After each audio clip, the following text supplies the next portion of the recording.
well-being check-in. I hate saying the word quick because I don't want you to think like, oh, we're hurrying your feelings, but at the same time, we've got loads of other good businessy stuff to talk about. Not businessy stuff, interplay. So yeah, welcome, Mels. It's so lovely to have you here. And again, just you're all so welcoming. I completely forgot to actually welcome Mel. Sorry about that. But yeah, so thanks everybody for being so welcoming to new people. But I thought it'd be really nice. I know that we do it a lot, sort of share what our project is, but it's just so useful, isn't it? Sort of actually honing, what is it that I want to do, and what is it that I do, that kind of stuff. And I've been reading messages this week about, is it on Jackie's course that you've been doing the elevator pitches? And I can remember when me and Amy were doing it. I mean, I'm still shit at it. Like, I wonder if you put on, like, I think Sue, I think it was you. So these are the 3 questions. And whenever me and Amy do anything, it always says at the top, who are we? We're like, you think we'd know that by now, but it was really interesting. So I was listening to the Brené Brown podcast about first times and stuff. And she was saying how, yeah, she must have practiced saying, hello, my name's Brené Brown about 20 times, because it's really interesting. But anyway, so I thought it would be really nice for us to kind of share what our projects are, and what we want to do, so that Mels can know what we're doing and we can know what you're doing as well, Mels, but also just to give us a bit of a practice of trying to be concise about what we do, so that when we meet someone and they say, hi, what do you do? We actually have a go-to phrase or sentences that we can explain what we do. Because I don't know about you, I still find it really difficult. Me and Amy talk about this a lot. We still find it difficult to sort of condense down what we do. So if you can go for that elevator pitch of just saying concisely what it is that you want to do, what your project is, what you want to offer, if it's what you're doing in the future or what you're actually offering now, please do. But if that isn't possible, or don't worry about it at all. It's just sharing what you do, what you want to do, what your project is. I know that there's no way that what I discussed today is going to be concise. My brain is not inconcise. So yeah, but yes, I'm going to hand over. If you want to use it as a practice for your elevator pitch, please do. And if that's just too overwhelming, too daunting, too much, just talk about it. It's fine. We just really want to hear from you, and we want to know what you're up to. Again, I'll do it popcorn style, and yeah, just take your time and jump in whenever you feel like you want to share. Yeah, so I'm going to hand over. What are you thinking, Amy? Yeah.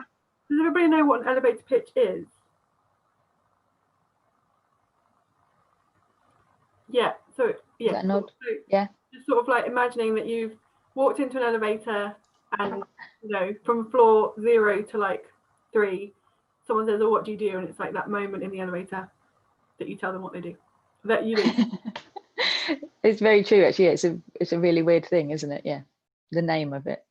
Yeah. So if you can, concise description of what you do. If you can't, don't worry about it. We just really want to hear from you. So going to hand over.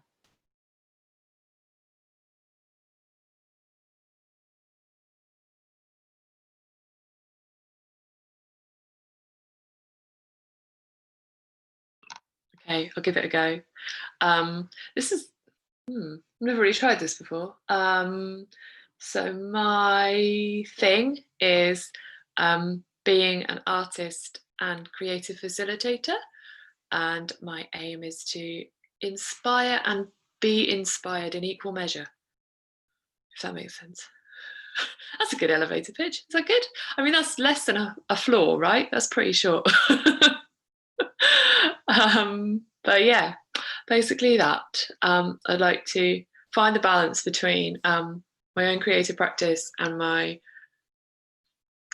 I don't want to say teaching, facilitation is a better word, running workshops, courses, groups, to encourage people in their own creative practice, and for one thing to feed the other in a nice symbiotic, is that the right word? Anyway, constantly evolving loop of wonderful inspiration. And it feels like really it's impressive. Thanks. Done well. I'm getting little glimpses of it at the moment in amongst everything else that I do, and it is, yeah, it's very exciting. And could you just share how you do that? As in actually what I'm doing. So I'm doing a postgraduate program in creative practice at the moment with Art Pocket, who are based in Norwich. So my main creative practice is photography, which I've been doing for about 12 years or so. I also do bits of printmaking and other creative art forms, very experimental, try out anything really. But yeah, it's mainly photography. And yes, so for a long time my own creative practice has felt like the thing that feeds my soul, but the thing I never make time for. So doing the postgrad program is really me saying I'm taking this seriously and I really want to value it and I really want to make time for it. So I went down to 3 days a week at work back in September. So my day job, I work for a children's hospice charity in the communications team. So it's kind of office based, but I do really love it at the same time. Although it's not as creative as I'd always want it to be, there is a lot of creative elements. So that does feel quite good at the moment. And then I've started running some photography courses as well with Art Pocket, sort of in collaboration with them, about finding the beauty in the everyday and about inspiring people in their creative practice through photography. And just started week 1 of 2 courses, so 2 6-week courses this week, and they both seem to have gone really well. Had some very positive feedback, so that's good. And my colleague at Art Pocket she's got an idea for a 3rd course, so it might turn out that those courses end up taking more precedence at some point in the future. But at the moment, it feels like I was saying earlier, like I've just about got, the balance, and any more would be a bit much at the moment. So it's, yeah, but it's good.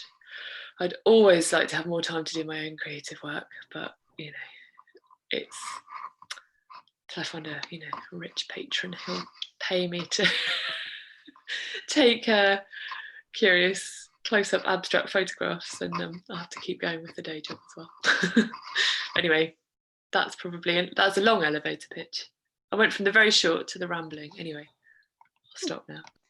It was perfect though, Rach. Yeah, because the elevator pitch was awesome, like ultimately really concise. And then I was like, oh, but we want to know more. Yeah, so, you're not actually telling us what you Thanks actually do. Yeah. That's great. Thank you. That's perfect.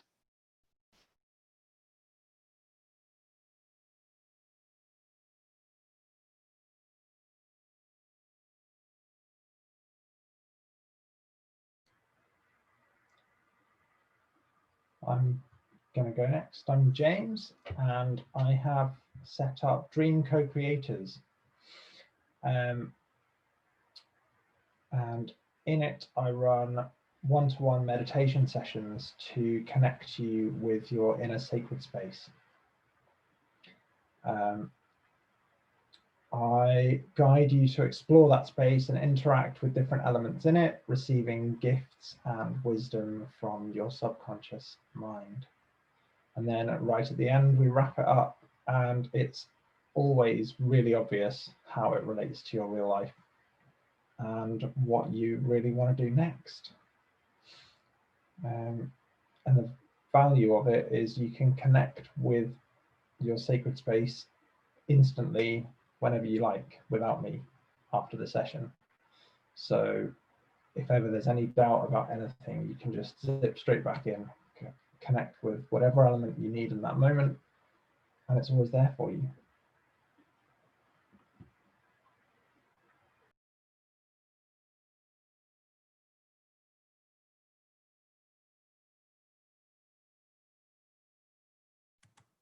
I'll go next because I'm feeling a bit nervous after all my confidence this week with all of this elevator stuff and like standing up in front of everybody at the course. Such a nerd.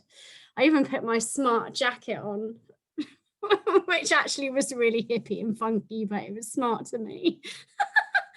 I could read it off my phone, but I don't think I could do it like I don't know. Am I being fake if I read it off my phone? Does that matter? Whatever you need, Kayla, it's completely up to you. I If could you pretend. I'll be like, you know, like a. you don't need you don't need to where I pretend. It's all right. I don't know why I'm so blue today. I'm not feeling blue, but I just look ridiculously blue for some reason. I don't know what's going on with the lighting. Anyway, I help women. Oh, my business name is World Tree Gatherings. And yeah. Oh, God. I help women who feel overwhelmed, like me right now, to feel empowered and embrace the healing and restorative power of nature so that they can feel good about themselves and live a creative, free and balanced life.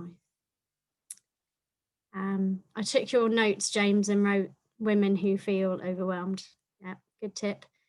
So World Tree Gatherings offers nature-based sisterhood circles.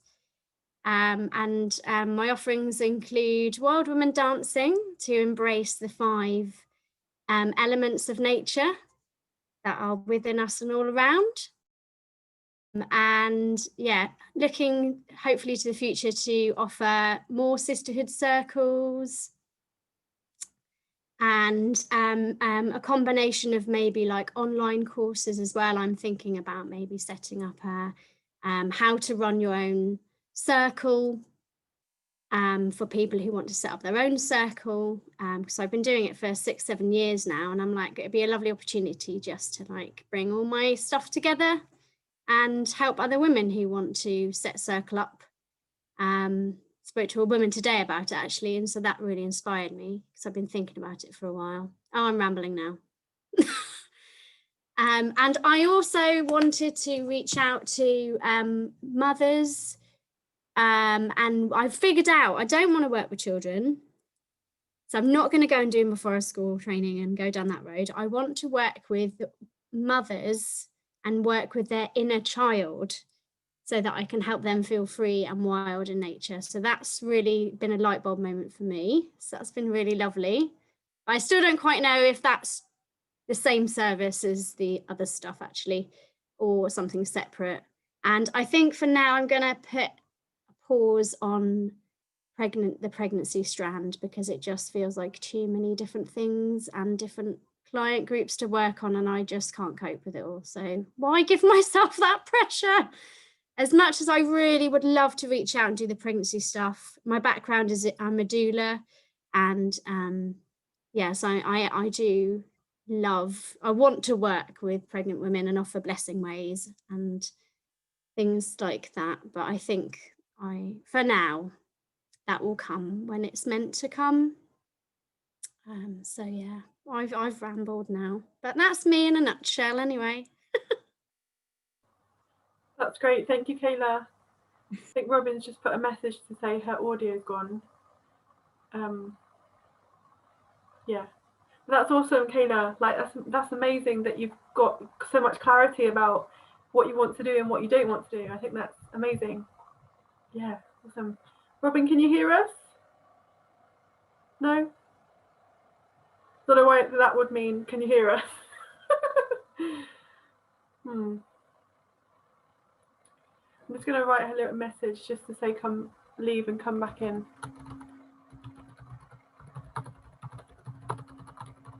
I just did that. Oh, you did? You just did that? Oh. Yeah. Never mind. Classic IT crowd. Have you tried turning that off? Okay, she'll be back.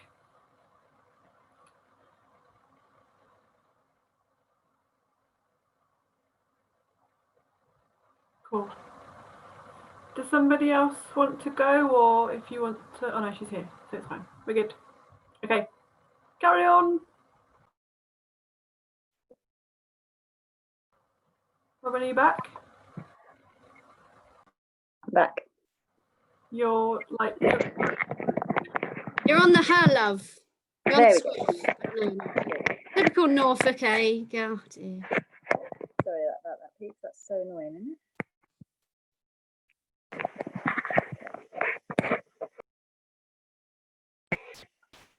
Okay. Sorry, Kayla, I missed that. How annoying is that? But that's fine. It's all good. Carry on, or I've recorded it as well, so we can go back. okay. I can hear it another time. The beginning sounded great. Thanks, Robin. I don't know how much you heard, but hey ho.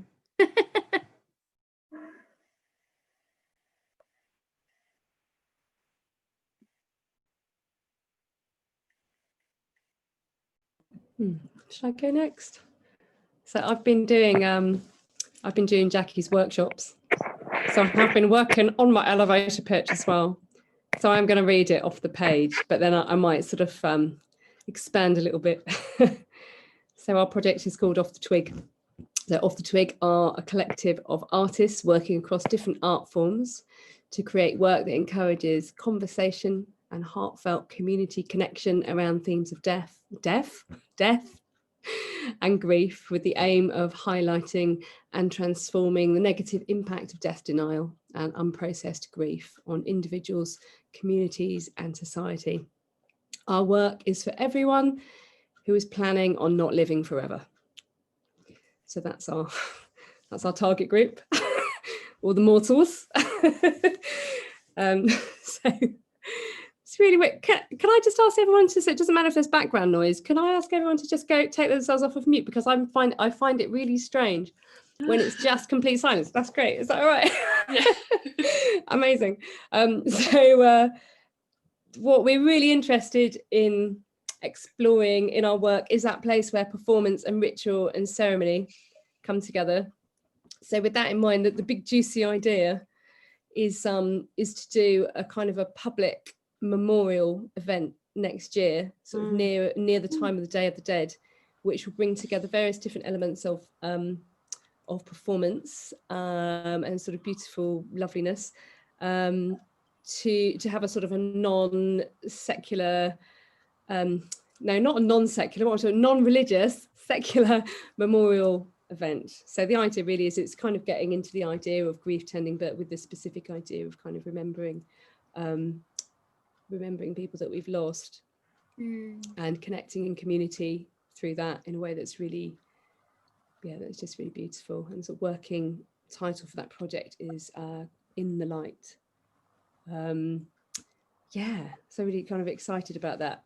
I had like a number of different sort of things that I've been thinking about, and then all of a sudden things just kind of went ding, ding, ding. And it felt like, yeah, this is what we need to do next. So I'm quite excited about the possibility of that, really. Yes, so that's it. I love it. Beautiful. Sounds very rich, Sue. Lovely.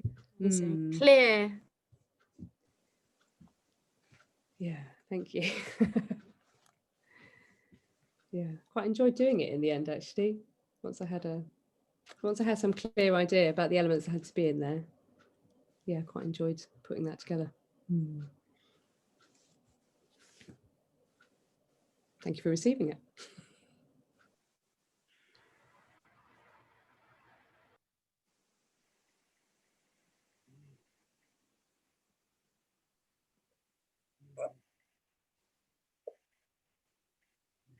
To go next. So my project, or I don't know what's weird, I don't know what to call it, the essence or whatever, is it's called Intuitively Nourished with Amy, and it's a combination of eating psychology and a lot of grooving and dancing and yeah, coming together to celebrate our bodies and really tune into the amazing wisdom that lies within our bones and yeah, our inner landscape in a kind of visualization way, and yeah, the magic that lives in all of us, and very much about empowering people to trust their bodies more in terms of what they're eating, kind of empowering them in their body image, and yeah, just kind of a whole mixture of like myths and stories and visualizations and archetypes and music and dancing, and of course, yeah, eating psychology stuff, body positivity, just yeah, to feel awesome in your body and enjoy everything that it gives us. Yes, that's all I have to say, I think. So at the moment I'm doing a lot more of, it feels like I'm doing a lot more groove stuff, which is, yeah, just kind of online at the moment, obviously, but still it's a lovely way to connect and just kind of unite in the music and take up space and have a good dance around, and then finish with stillness, which just allows you to sink deep into your body and just take it all in and soak it all up. So yes, that's me. Whoop, whoop.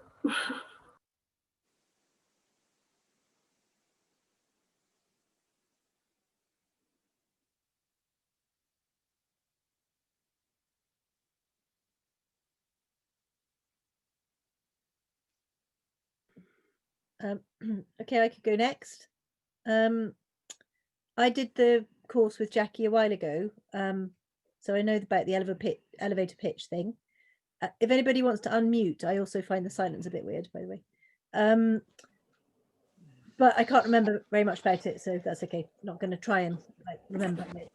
But I'm just about to finish training as a play therapist, and so I am moving into a place where I want to start working as a self-employed play therapist with children, but also I want to work with it's interesting how linked lots of things are, but anyway, with the inner child in adults. And I'm particularly interested in siblings of children with special needs, because I find that quite often the siblings go quite overlooked, and they have often suffered a lot of trauma through potentially, well, through the life that they're living, basically, and through being exposed to challenging behavior or not really enough attention from their parents, or lots of like hospital trips and scary experiences with death and life and death and of their sibling. And often the sibling of the child who's ill or got special needs is quite ignored, but only through, you know, lack of resources generally. So I'm really interested in that, working with those children, and ultimately I'd like to be able to get free therapy for siblings by doing grant funding. And what was the other thing? Oh yes, so also, but I'm forest schools trained and love forest schools, but didn't want to do it as a job. But I would like to take the play therapy outside, so I've joined the collaboration of outdoor play therapists. So sort of thinking about doing play therapy inside and outside, and sort of using nature as part of the kind of healing techniques that come with play therapy. And I think actually the collaboration of therapists that I'm volunteering with, called the Orchard, the Village Orchard East, I think they're doing the course with you at the moment, aren't they? I think it's Joe, is it? Yeah. Yep, so that's me. Oh, I'm called Child's Play Works, by the way. Wow, great. Lovely.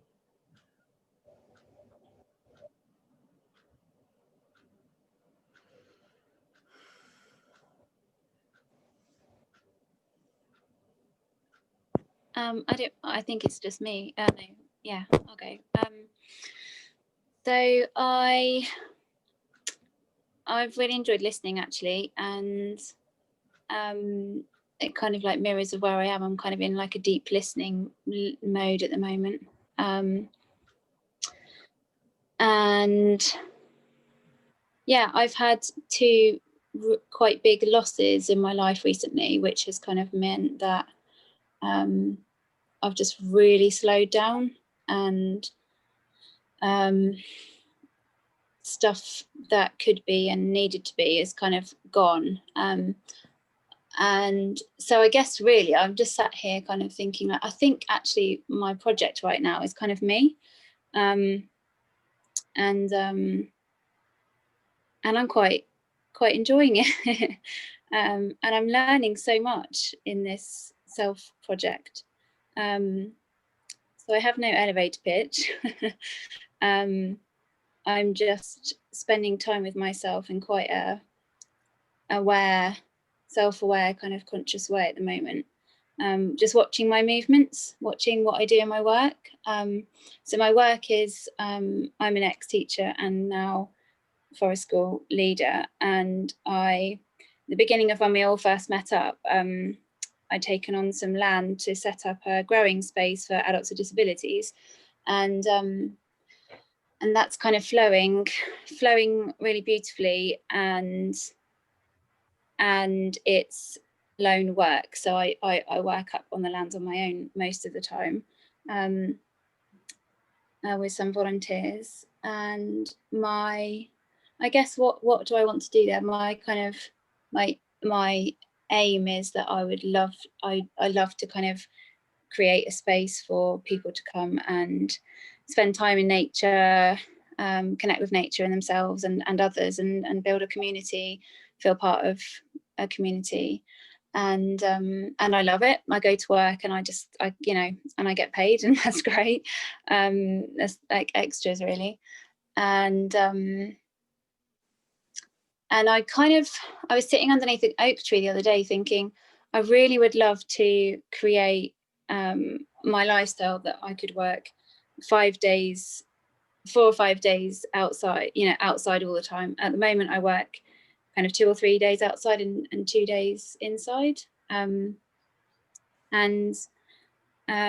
just got off a job actually, just 2 weeks ago, which is a day's forest school leading with someone who I've wanted to work with for a really long time, and I'm really, really happy and excited about it, because I left my last forest school job because I was feeling really kind of not really aligned, and I was finding it quite soul destroying actually a little bit, which sounds strange, but yeah, I wasn't able to kind of be me really fully and feel like I could. So now so I start that next week. So I'm doing 1 day a week there from next week, and I'm so excited. Since I moved here to my home here, since lockdown, I haven't really worked with children that much. And then in the last few months, I've been kind of gearing myself up to start up independently, and I was really excited, really loving it, like planning sessions in my mind and like kind of forming what I would be. It's called Buzzards and Worms, and what Buzzards and Worms would be about. And kind of like forest school sessions would be one of the elements of it. So yeah, then this job came up and I was like, oh, should I now like ditch what I was going to do like on my own, where my energy was going, and then go into something else? And I just sort of sat with it and thought, actually, what I'm really missing is community and like working with others. And this is a really amazing opportunity to be with others. I'm just going to swipe so I see like different faces, so I know you're all still there. So that's part of it really. I guess really what my part of my elevator pitch would be is that I want to kind of do work that helps connect people with themselves, others, and nature, for the kind of the benefit of oneself, and also like the world, the bigger picture world really. So I'm just kind of like doing little bits really around, and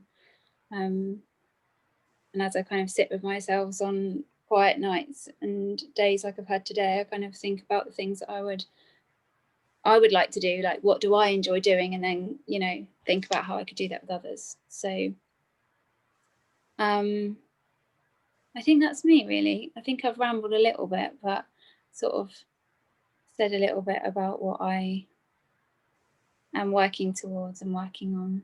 So yeah, thanks for listening. Me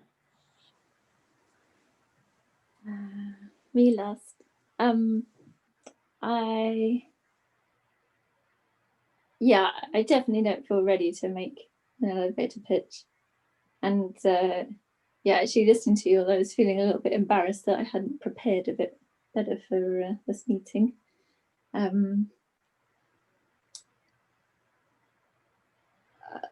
What I've been doing mostly lately is building a space to work in. So in my garden, or all of you at Mel's know, I built a, well, with the help of my family, built a studio. And yeah, I've been getting that all together and everything prepared, and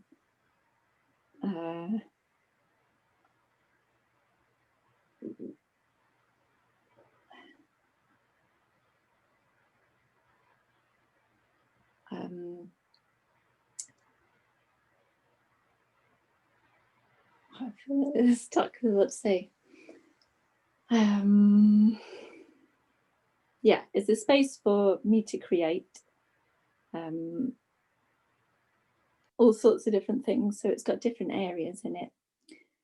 And also in the future, I would like it to be a space where I could invite other people to be part of that and run workshops and potentially retreats, because it's in a very beautiful space. It's quite small, and the space that we've got a tiny field that's also relatively small as well.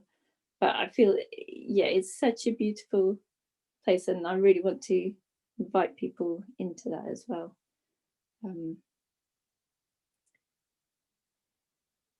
Yeah, sorry, I don't have many words today. I think I'm going to stop there. Thanks, everyone. It's been really good listening to you all. Yeah. Thanks, Zoe. That was great. You know, yeah, I know you probably think that you don't have many words, but that was good. It was great. Actually, a minute. I might ruin my audio, but you might be able to hear me better if I do this. Yeah, and also, Zoe, you don't have to be embarrassed at all. Like, there was no preparation needed. This is just a practice. And yeah, like you say, you do have a really clear idea of what you want to do. And I think that that's the most important, that's the most important thing right now for you. And I think the words that you shared were perfect. So yeah, be gentle with yourself. You didn't have to be embarrassed about anything. Definitely not. And yeah, don't ever feel like you need to prepare, or you know, for these things. It really is however you are. Come however you are, and that was great. Because I definitely haven't prepared, and I should be running the show, so that's hilarious. So it's really interesting, actually. I have had a new idea for a sort of, I don't know, a project, and who knows what will happen. But what I really want to do, I've noticed that mums, obviously the world of children and mums is my thing at the moment, and just noticed that they're just not really nourished. So many of my friends and people that I know that are mums, just sort of, they're always giving to other people, and it's difficult for them to receive. And so I'd wanted to try and do something to tackle that. So I've got a space, I've got a building in where we live that I'm hoping we might be able to kind of do up a little bit. And I really want to do like a nourishing mum and baby group. It also, I mean, again, it's one of those things, it's quite selfish, because for me it would be amazing to meet more mums, and it also, I've got about a few more months till February. I've got maternity leave, so the money's coming in, but I really need to start thinking about what I'm going to do afterwards. And I thought, just for one morning a week, that would be amazing for me and hopefully for other mums. So I want it to be in a nice, nourishing place. I want to provide food so that they can have nice food and they can just come and relax, really. I'd like to have, yeah, some nice, like I say, cozy space, nice, nourishing food, and somewhere they can come and just bring their children and relax and sort of just be looked after for a little bit. You know, one morning a week, at least they can receive. So, yeah, that's my idea. And we'll see how it goes. There's lots of things that could really get in the way of that, but we just have to see, don't we? So yeah, anyway, I'll keep you all posted. Thank you so much for sharing. That was really awesome. And yeah, I think it was a really nice mix.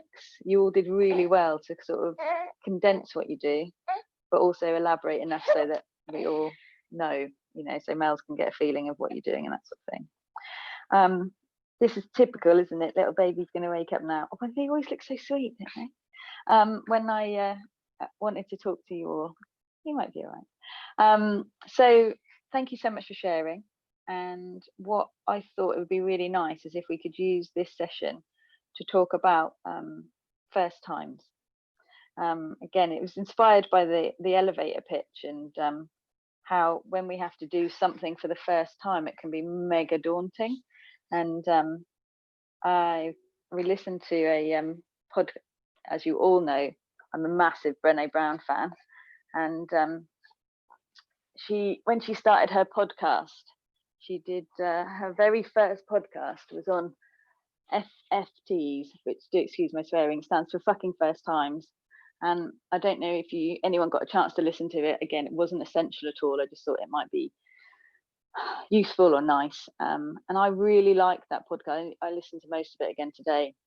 And what really struck me about it was just how authentic she was. And there was just so much of it. She's like, what words am I saying? What am I doing? And I just loved that. It wasn't polished. It was just genuinely really authentic. And I thought that was awesome. But I just think, as people going into, the business, having our own social enterprises, our own projects, I think our lives are going to be full of first times. And from listening to her podcast, I love the fact that, because she sort of,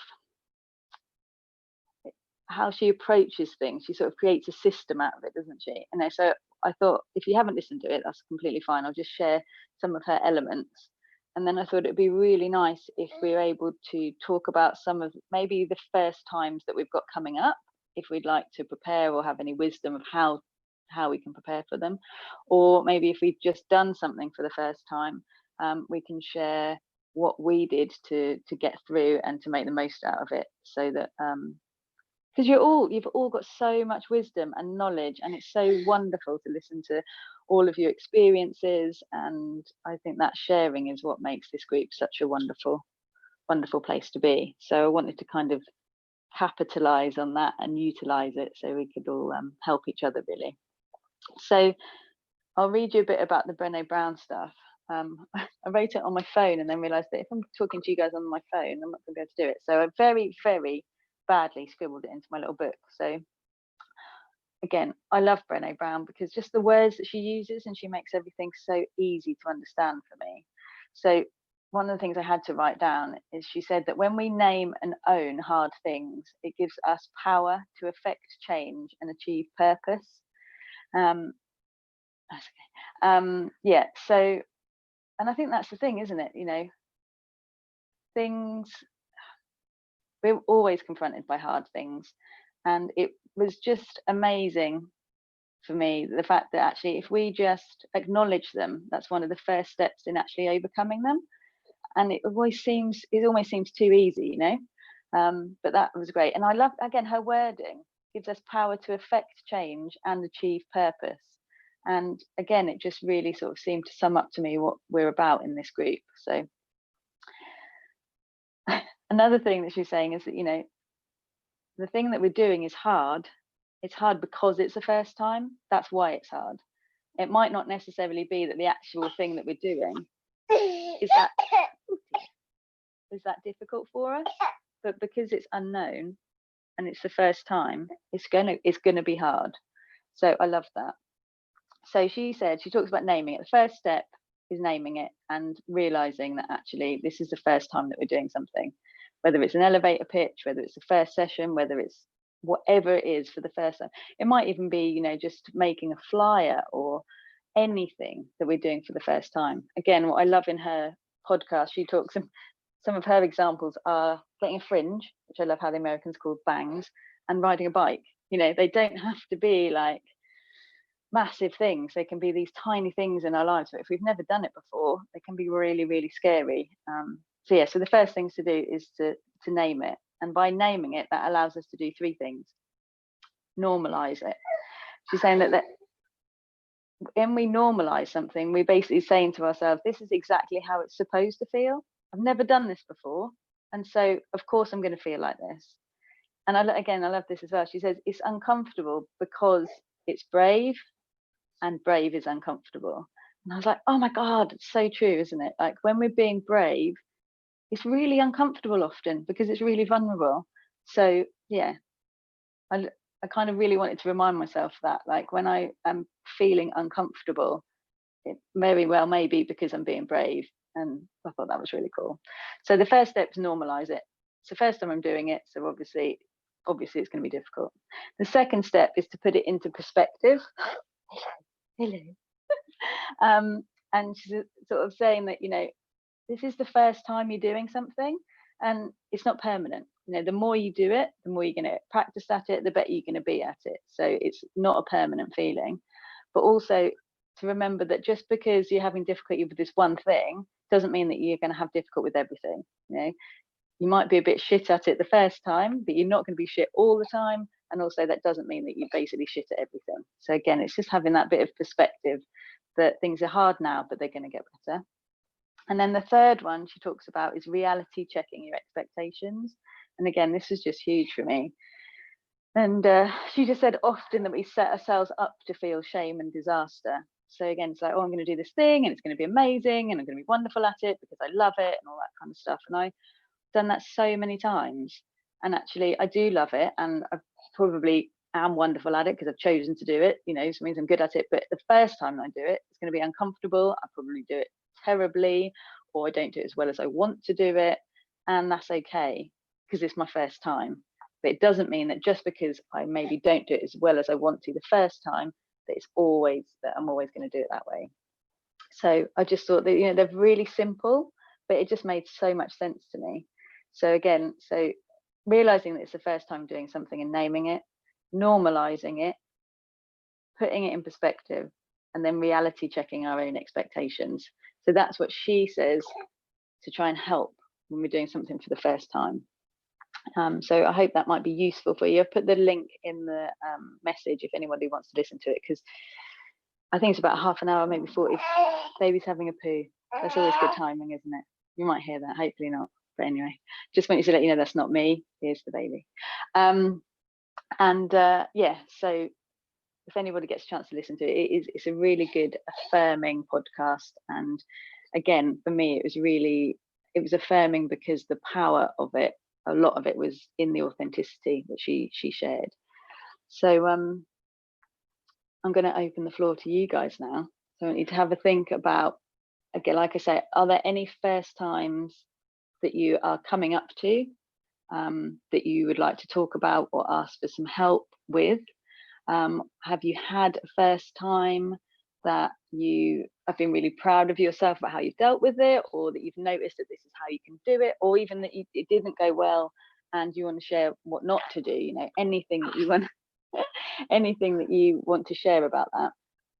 And also, if you've got something else to share that's not about first time, that's also fine too. If it's something in your business, I just thought this might be a nice place, and it might relate to a lot of people.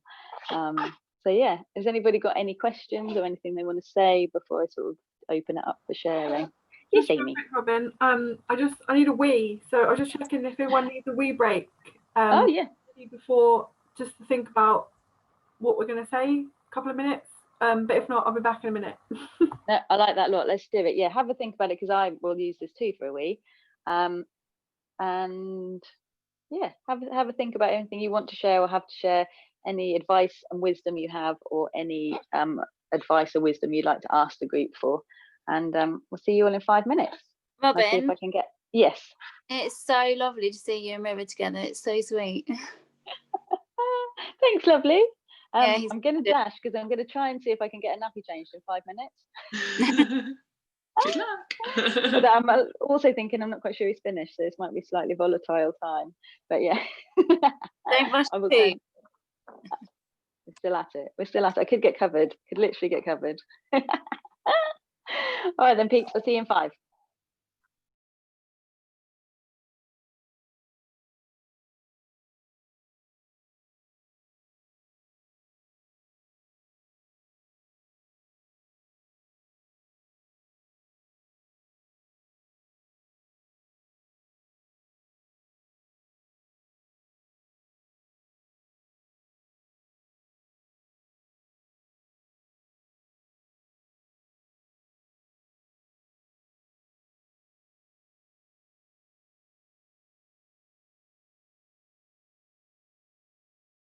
speaking all the time, and I keep getting that. What is that about? Is that imposter syndrome or not enoughness?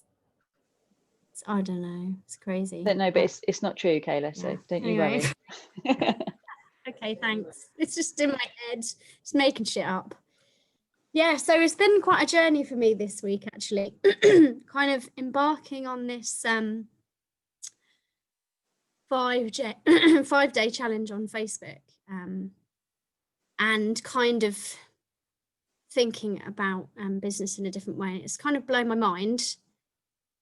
And I've got really caught up in it, but yeah, I need to let it sit a bit. But what I'm thinking of doing, so my first time, I've got a couple of things I'm nervous about, and the first timeness has kind of overwhelmed me from being able to actually move forward.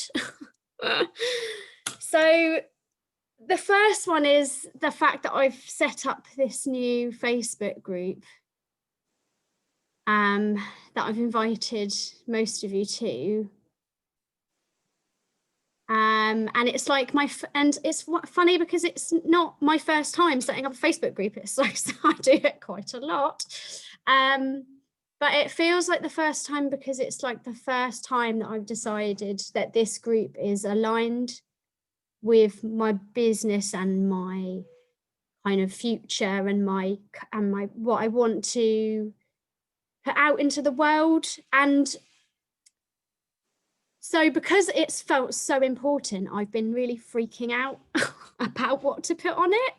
And I've not been able to put any content on it because it feels like it has to be really good, and it has to be, I have to, and I've been going on courses about like, make sure every single Facebook post has a mission or has what you're trying to say and blah, blah, blah. And I'm putting all this pressure on myself for it to be this amazing platform in this group that's going to bring everyone together, and I'm going to be able to share my offerings in a really soulful way. So that feels really relevant for me, this topic, because I do feel like quite overwhelmed by it, that first time feeling, and just Sue will probably roll her eyes here, but just the constant confusion again about red tent. And like, oh, now I've got this other group that's like this other group. And now I don't know what content to put on Red Tent and what content to put on this Wisdom Circle group. And then I'm like, people are going to think she doesn't know what she's doing because like I can't duplicate what I'm doing. And so it's just like this unclarity around it all. And then I'm like, did I need this other first? Did I need to do this new group? Just keep with Red Tent, but there's something jarring with me that's not working. I just don't want to, that's not my business because it happened before my business and it's something in its own entity, in its own self. But anyway, so that's my thing I'm working with at the minute, my first time of,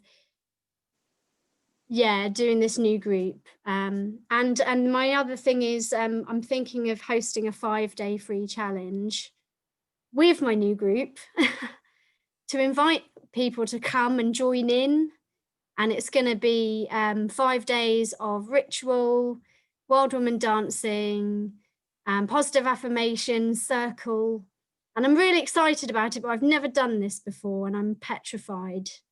And just knowing how to bring people to it. And I really like the idea of having a prize because it's like, put your email address and you win a prize. But I'm like, what's the prize? I'm like, and then I haven't got anything good enough to give away. Like, come and win a whole hour session World Woman Dance for the value of £7. It just sounds really pants. So they're the things I'm a bit like, I'm feeling very first time. And I'm kind of thinking when I should launch it, and if it's now or save it, or I don't know. Anyway, sorry, I'm rambling. But so definitely feeling that overwhelm of those feelings quite a lot, actually.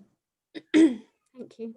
I'd just like to say that I completely empathise with your Facebook terror. I started my page and feel really paranoid about everything I say. I've said like 2 things in about a month because I'm so paranoid that it's going to have the wrong feel to it, or be taken in the wrong way, or sound judgmental, or somebody's going to think it's offensive or something. So I haven't got any great advice, because I'm sure that other people have got, but I actually just like really understand why it's so nerve-wracking. Thank you. I'm totally with you there as well, Kayla. It's like, why is it? So it's just like, it's something about, I don't know about you, putting something in writing. Well, it makes sense, doesn't it? You're opening yourself up for judgment, which is in my head, what people are going to think and that kind of stuff. And I know for me, it's a lot of like, I want people to like me and all that sort of stuff. So again, right now I don't have a huge amount of wisdom. I just want to say, like, I totally understand. And yeah, people that do have wisdom, please share. So is that what you'd like, Kayla? You'd like sort of some sort of feedback and any ideas? I think so. I mean, I've just always got this quandary about, you know, my alliance with Red Tent, and feeling like, and also this thing of people thinking like, what's she doing? Why has she got this other group? And what's that for? And, you know, and I don't know, I've like got imposter syndrome on my own group or something, against my own group. I don't know what I need really. I don't know, just. Kayla, can I ask you a question? Please. I guess what came to me just now was what's the worst that could happen if you posted something that came from your heart? You know, what could possibly, and if it's something that, you know, someone was perhaps not aligned with, or, you know, I can't imagine you put anything on there offensive, but, you know, then all that would happen is that person, well, I imagine that person would perhaps then not follow your page anymore and not go to Wild Women dances. And would you want them there anyway? You know, not in a mean way, but, you know, actually, are they aligned with your work? Are you aligned with them? That kind of thing. So yeah, just kind of like honoring what you need and what is your truth out of your Facebook pages and your work, as well as what you are putting out there for others. Does that make sense? Yeah. Because I'm not in that world. I'll share a bit about it when I go, but it sounds pretty stressful, and it sounds like there's a lot of thinking about what other people will, how other people will react or what they'll read from you, and I guess if it's from the right place, from your heart, which it would be, if I read your post, then that's possibly what matters, you know. That's my little 2 pence. Thank you. Yeah, that's. I just want to quickly agree with you there, Shona, and just say that was like I said, that's one of the things that came up for me when I was listening to that Brené Brown podcast, and River as well, apparently, is that she was so authentic. I'd like recommend you, if you get a chance, to listen to even a little bit of it, Kayla, because when I think about her, I always think of her being really professional and giving these talks to thousands of people. But in the podcast, she's very much like, she's swearing all over the place and, like, you know, getting things wrong and just really saying what she's having trouble with and what she's finding difficult. And that is what connected me to it. And that's what allowed me to like really, really listen to what she was saying. And yeah, I totally get what you're saying, Shona. If it comes from the heart, and if you're just you, Kayla, that's what people are connecting with, is you.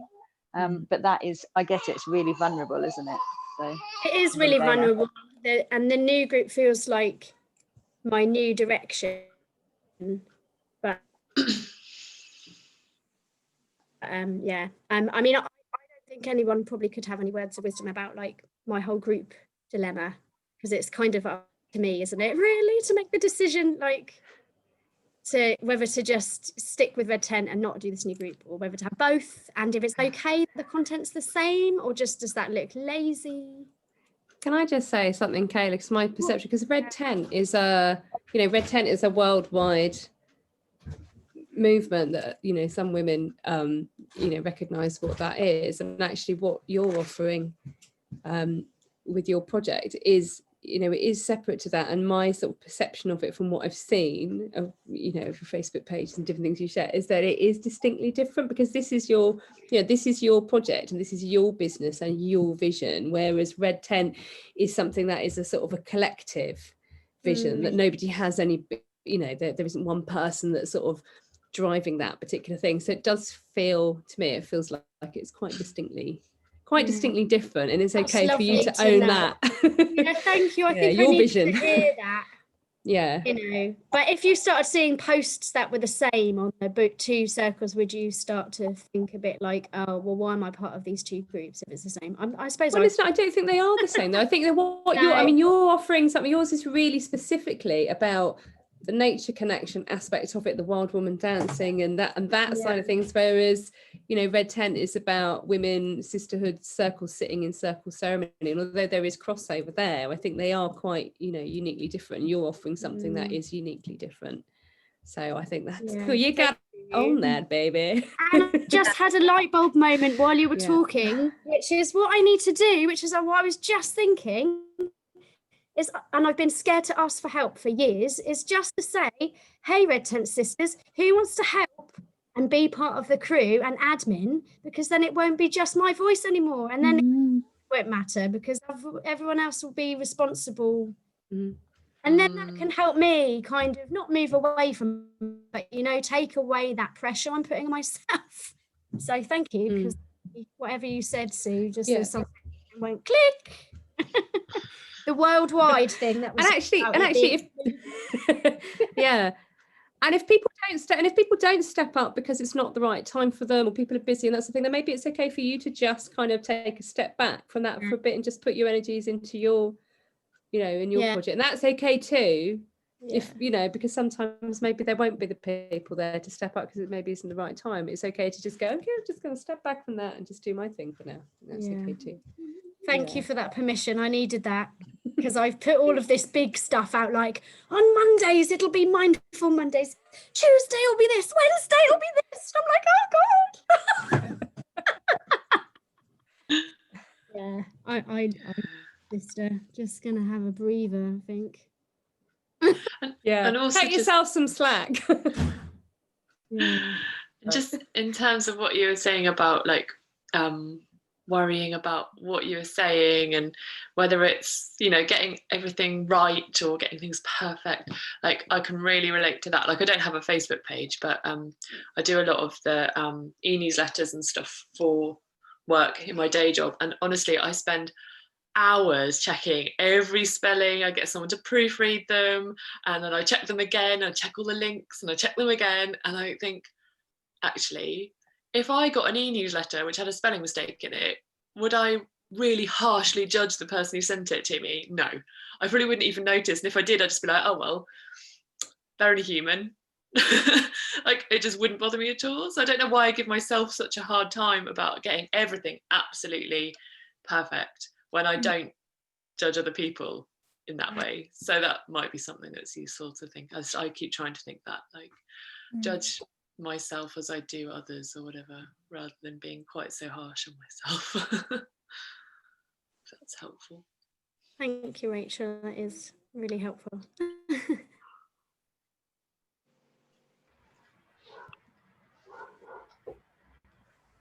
I want to swing back round and put on another layer, peel another layer maybe from what Shona was saying, and go, who do you want to follow you?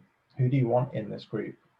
Do you want to please everyone a little bit, or do you want to please people who love you a lot? And that's up to you.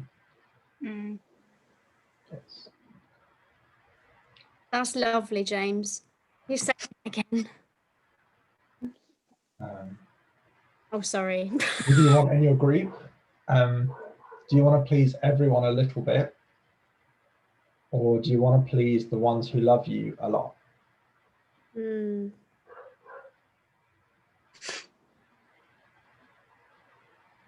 Oh, I don't need to write that down. What am I talking about? I feel it in my heart. Yes. James. Amazing wisdom. Yeah. That makes so much sense, isn't it? I think this group thing has brought out this side of me of like, you know, that kind of people pleaser thing, you know, and also remembering that I'm showing up as my authentic self, but at the same time it is my business. And that's a really hard place to be, actually, in this world, I think, and this work, you know, finding that balance. Yeah, so thank you for that. But yeah, for the people who are meant to be there, then it will hopefully get a whole lot easier. And I can stop worrying about all of that stuff. Trying to impress people. I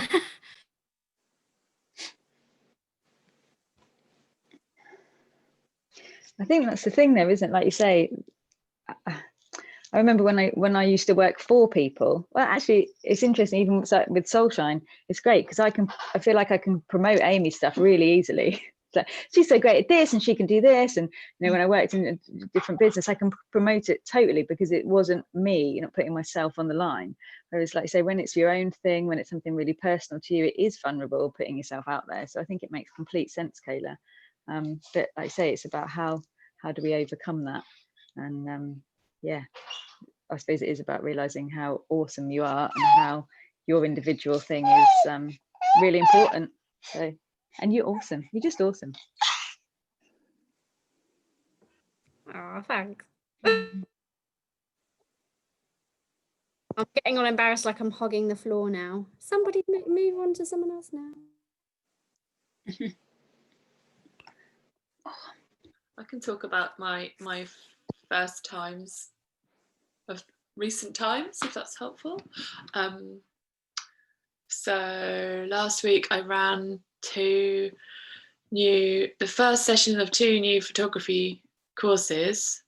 On Monday it was a course that I had run before, but on Wednesday it was a completely new course that I sort of feel like I am making up as I go along, like in the most literal sense of I'm designing the course, I'm making up the content, I'm deciding what goes in it.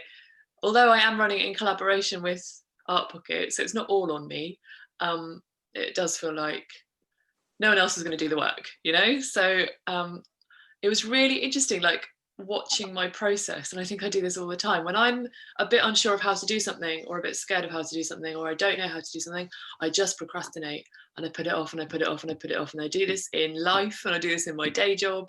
And I did it with this course. It's like Becky at Art Pocket asked me to run it back in August, and we sort of bashed about a few ideas and came up with this sort of framework of what it might look like. And I was like, yeah, that sounds great, I can do that. And I didn't sit down to actually do anything with it and properly plan it until sort of late October, and it started on the 4th of November. It was just like, why have I left it this late? So I think one of my tendencies is to make things more stressful for myself than they need to be, because I could have been doing planning for it. I mean, I guess I was planning it in my head. That's the thing, it was all percolating and it was all, there were ideas forming in my head, but it wasn't down on paper. Maybe that's all right, maybe that's just how I work. But yeah, I was well nervous this week, and it went really well. I think the things that really helped were actually, it did come down to feeling really prepared. So although I left it to the last minute, I then just worked really hard on it and did a couple of run-throughs with a couple of people and felt quite like I know what I'm talking about. That really helped, definitely. And it helped that it was a really small group. I think that makes a massive difference, I've realised. Like when it feels like you can just have a conversational chat with people. There's only 4 people on that course, and it felt really felt all right. And I know some of them as well, which helps. But yeah, I don't know, does anyone else have that thing of, I don't know how to do this, so I'm just gonna put my head in the sand and go la la la la la la la, and then yeah, okay. I'm glad I'm not alone. Rachel, I just shared there's a podcast my friend told me all about. It's called Unfuck Your Brain. And it's written for lawyers, but it's actually is really useful. But my brain is a bit fucked at the moment, so I can't really remember what it's about. It's about procrastination, and she taught psychology of it. Right. Oh, interesting. So it's really, really makes you think like, oh, actually just need to do the thing. Yeah. We kind of I can't remember it, but maybe we could do a whole thing on that another time. Maybe we could, yeah. Because I feel like I spent all summer not doing it because I was like, it's the summer, I'm having some time off. But it was there in the back of my mind. It was still there, like gnawing away at me, going, you need to do this thing. And then there was this other part of me going, well, maybe I just won't do the thing because I don't want to do it. I don't want to do it. It's too much. It's too much work. It's too hard. Too scary. Don't know what I'm doing. But it was there the whole time. I was meant to be relaxing. So I don't know. It would have been just easier if I could have just sat down and done it in August, got it out of the way, and then moved on. But yeah. It's really interesting, Rach, because I don't know if it's a TED talk or a podcast, but I listened to something because I'm also like the biggest procrastinator, always have been. It's like I need a deadline, and if I don't have a deadline, I'll just leave it to the night before. Do you know what I mean? It's terrible. But I remember it made me feel a bit better about myself because they talked about the procrastinator's brain and about actually often a procrastinator has one of the most creative brains. And if you were to have done it in August, it wouldn't have been the same as when you leave it to the last minute. And so what you do is that creative process is about using that time to actually, like you say, sort of plan things, think about things, change it around. And you constantly, although it is annoying because it's at the back of your head and you're not fully relaxing, that is actually what kind of helps it be what it is. So I think we often think about procrastination as being a really negative thing, but that really turned it around in my head that actually, it's a process in itself. And it's kind of like on the back burner doing its thing, simmering away, letting my head go, shall I do this or about that or that, add that bit, And so that kind of could, and I'm not saying it could have done, it did, but it very well might have meant that that's why it was so awesome when it was, because your creative brain was putting it all together in the background kind of thing. I think that's a really good point actually, because it was like I sometimes have this thing where like I meditate pretty much every morning, and sometimes it's like my brain suddenly just goes and all these things just like slot into place. It's like and I'm like, right, I need a notebook quick. And I just don't know whether that would, because I did try and sit down I think in like September and tried to like start, and I think I wrote 2 sentences and I was just like, I can't do it. It was like hitting my head on a brick wall. It's like, no, I can't do it. And then I convinced myself that I can't do it full stop, but actually it just, maybe it just needs to take its time. And I am a slow burner with a lot of things. Like it does take me a long time to process things and things to percolate, and so maybe I just need to let myself off the hook, because actually when I need to, I do pull my finger out and get on with it. And I mean the feedback I've had so far from that first session was really, really positive. And it's like, oh right, so I can actually do it. It takes me a while to get there. So reframing it. Thanks, Robin, that's really helpful. It's all right. I mean, basically, like Rach, you get the most things done out of anybody that I know, I think. Really? You like a get shit done basically. And so I think being hard on yourself for procrastinating, and again maybe talking definitely to myself and maybe all of us, if we can reframe that as it's actually part of our process, and we don't miss the deadlines, we don't not get the things done, it's actually that is just our way of doing it, and that's okay. Hearing lots of metaphors about sort of percolating and back burners and simmering, and I think that's such a great metaphor to work with. And I've sort of arrived in this place over about the last year or so of thinking about all the different ideas and the projects, things I've got to plan, as being these different pots that I've got on my stove. And some of them are just sitting there bubbling away, and sometimes I'm going by and giving one a bit of a stir, adding a bit of this and a bit of that, but actually, yeah, just trusting that process. And I think there is something about the, you know, there is that percolation process and then the readiness, and then it sort of needs almost that kind of focusing of the mind, like knowing that actually there's going to be sort of like half a dozen people turning up at your table wanting to be fed with whatever it is that you've been cooking, which then finally focuses the mind ready for you to sort of put the finishing touches to that dish and serve it up. I think that really, I don't know, that metaphor really works for me. Yeah, I really like that. Given me permission to not, percolation instead of procrastination. It's like, it's a reframing it, isn't it? Write that down. Thank you. I love that. I love that. And I often think about the pots that I've kind of got going on and what I'm adding to my pots. And then what just came to me just then is I know that there's been times in my life where I've just let the pots sit and everything has just gone a little bit stale. And what I've noticed with that fine line for me is if I, whilst I'm adding to my pots, if I'm surrounded by people who inspire me and that song, we're known by the company we keep. You know, if I'm around the people who are kind of good for my soul, good for my heart, good for my own, bring me wisdom, then that keeps the pot going for me, because sometimes I can probably let the pot sit a bit too long and then I've kind of, it's gone over. Or not gone far enough. So for me, it's just finding that little balance of it, and I can find that in the outer world from other people as well.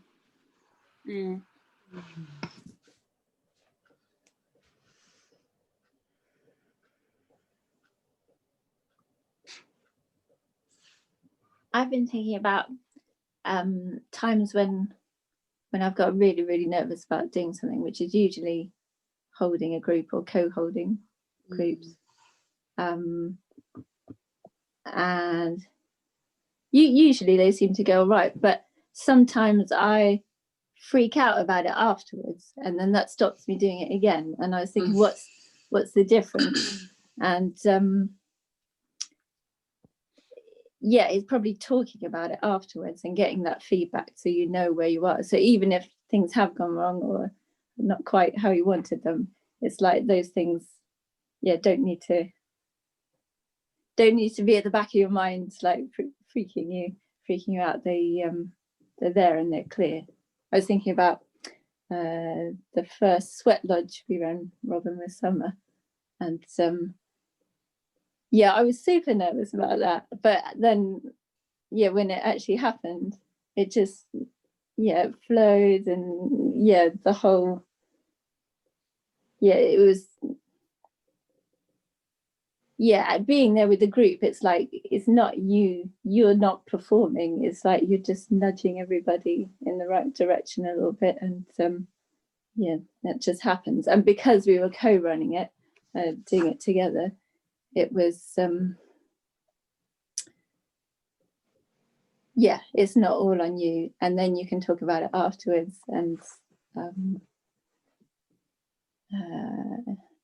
what am I trying to say? And then I've thought about other groups where I haven't done that, and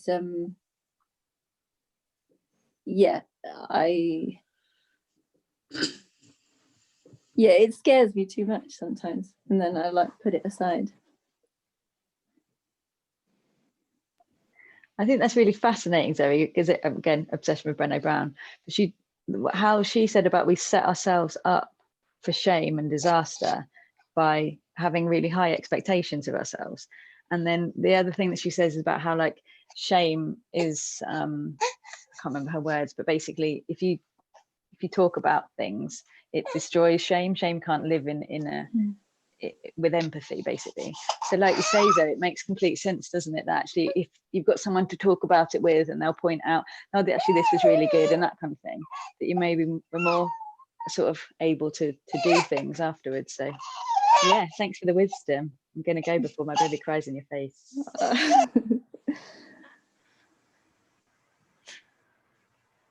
just want to say, absolutely resonating with that, Zoe, because like I did one 20-minute session and the lady just disappeared afterwards. It's like, didn't even talk about it. She was just so eager to get out of there, close it down, and I never messaged her to find out what happened. It could have been someone at the door, it could have been anything.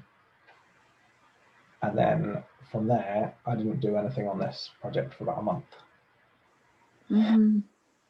Yeah, I totally understand that.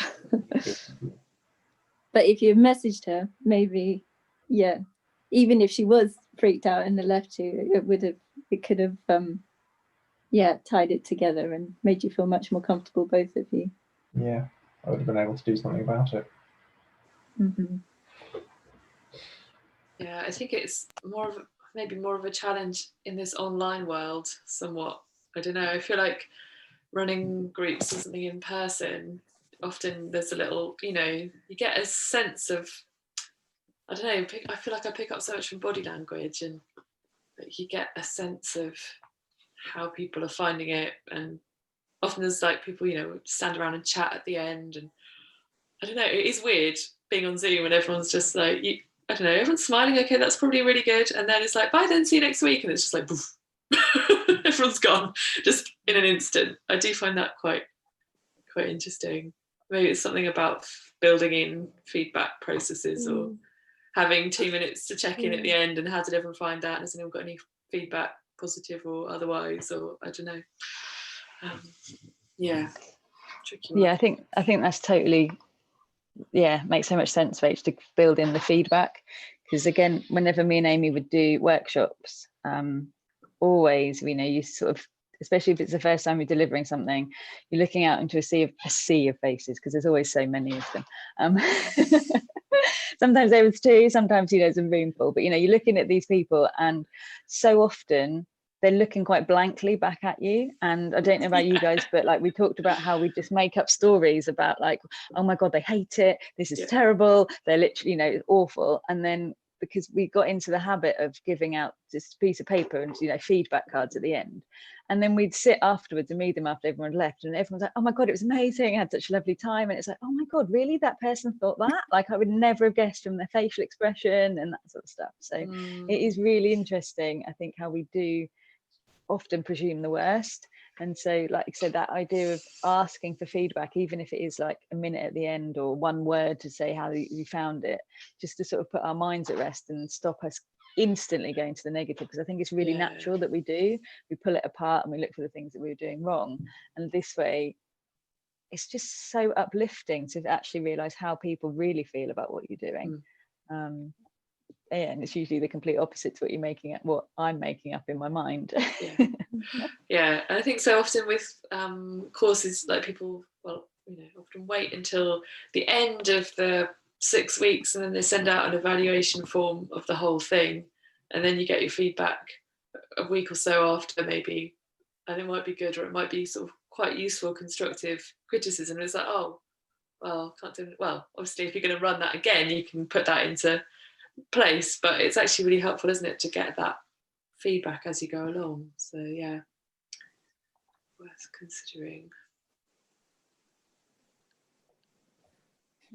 I find that one of the things that I find challenging with FFTs is if I'm doing something where I feel like the stakes are high because of what I might be working with.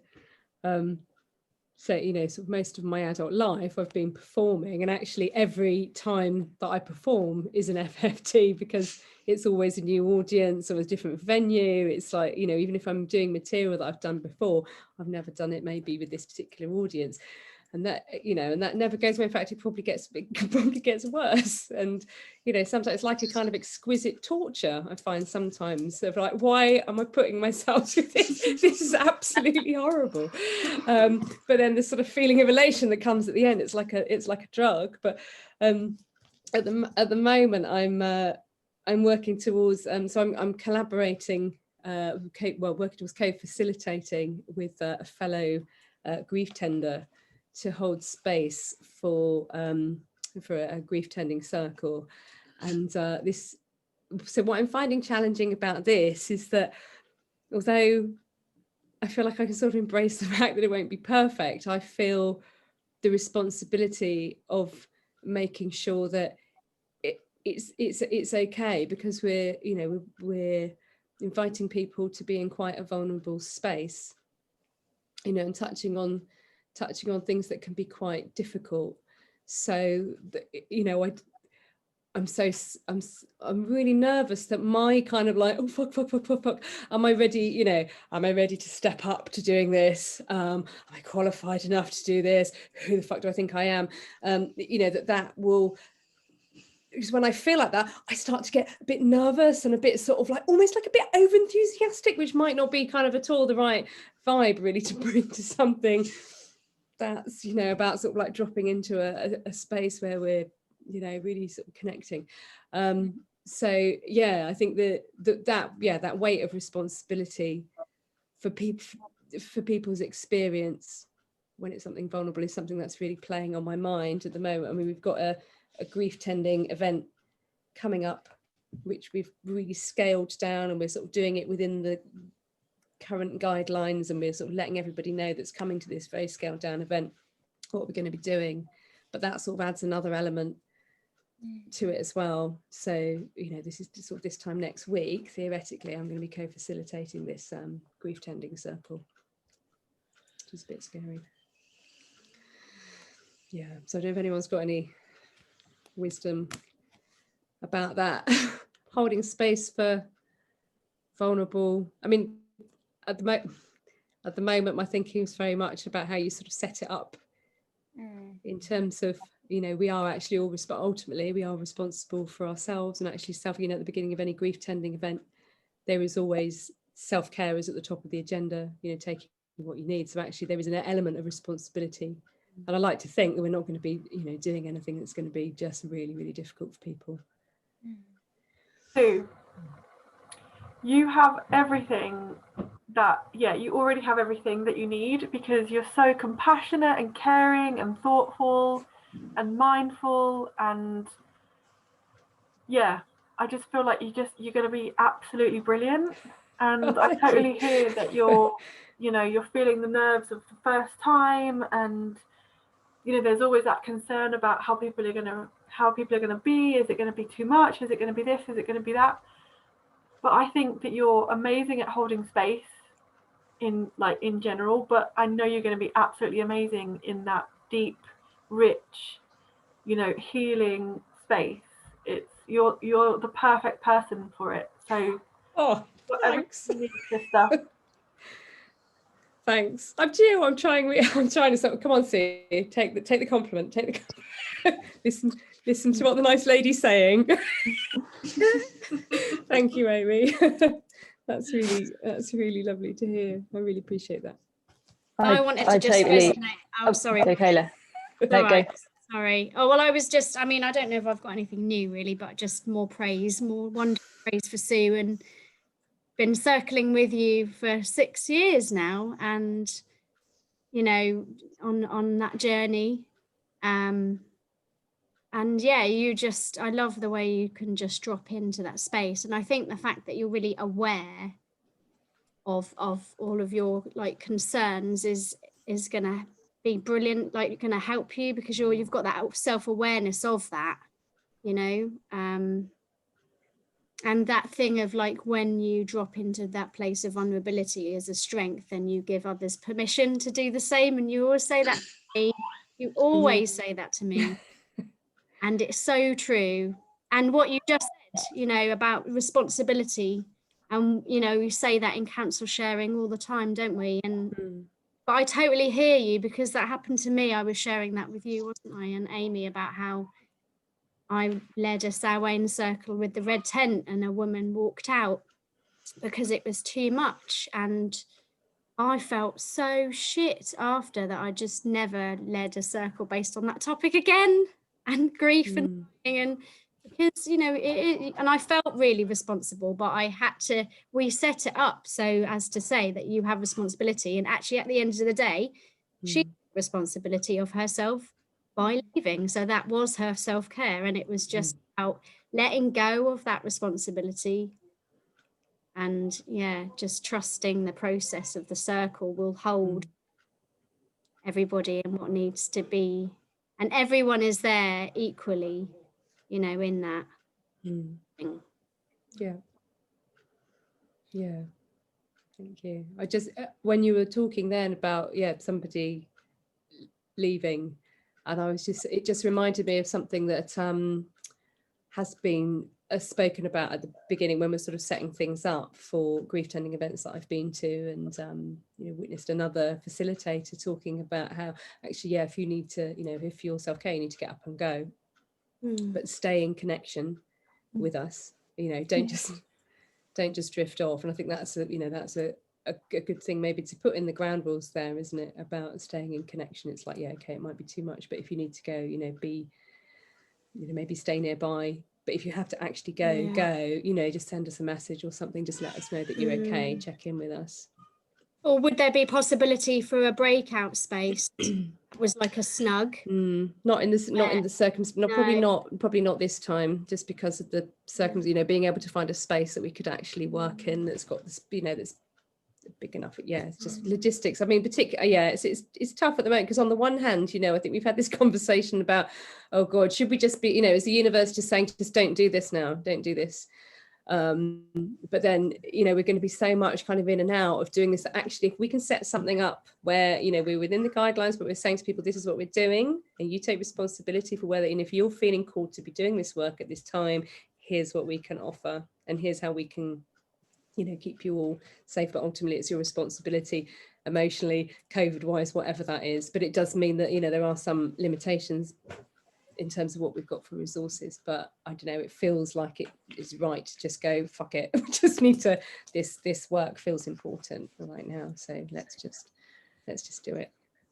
Also, I was going to suggest, oh sorry Robin, I will shut up in a minute. Just wanted to say, I don't know if it felt right or it would feel like it became a different thing to offer signpost stuff like we used to Death Cafe, like information for people for whatever reason, or if that feels like a different thing. It's definitely something we're thinking about.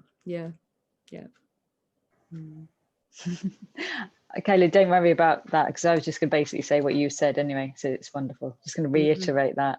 And I think the only other thing I was thinking, Sue, is, and I think it's been said, but the fact that you are thinking about it means that I don't think it's going to be an issue. You are so aware of what you're doing and yourself, and that in itself I think is preparation.